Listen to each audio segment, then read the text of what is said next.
Вчера с един приятел пиехме ракия и изведнъж гледам срещу нас двама дъртаци. Викам на моя приятел: виж, това сме ние след 30 години. Той вика: не, това е огледало.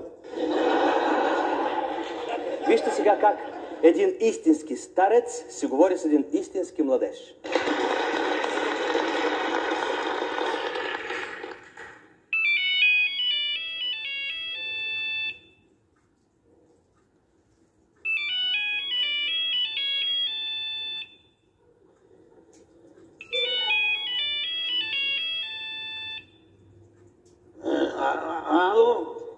Ало, добър ден. Обаждам се по обявата.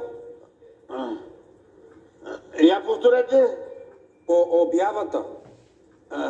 Кой обядва? Не обядва, обявата. Какъв е този самохвалко, дето обявява какво е обядвал? Не ме разбрахте. Обаждам се за обявата.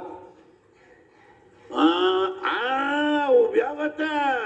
Коя обява? Обявата, която сте пуснали във вестника. Кой се е спуснал във вестника? Не, никой не се е изпуснал. Вие сте пуснали обява във вестника. Вие. Не съм се изпуснал, щях да разбера.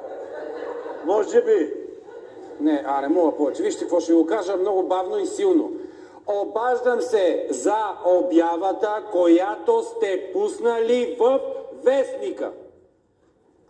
Обявата, дето съм пуснал във вестника. Какво пише там? Че продавате слухов апарат. Слуховия апарат. Аз вече го продадох. Ту дърт, загубен, глух пръч, дърт, прост загубен пръч, дърт. Какво? Нищо, хубав ден, айде, хубав ден. Аз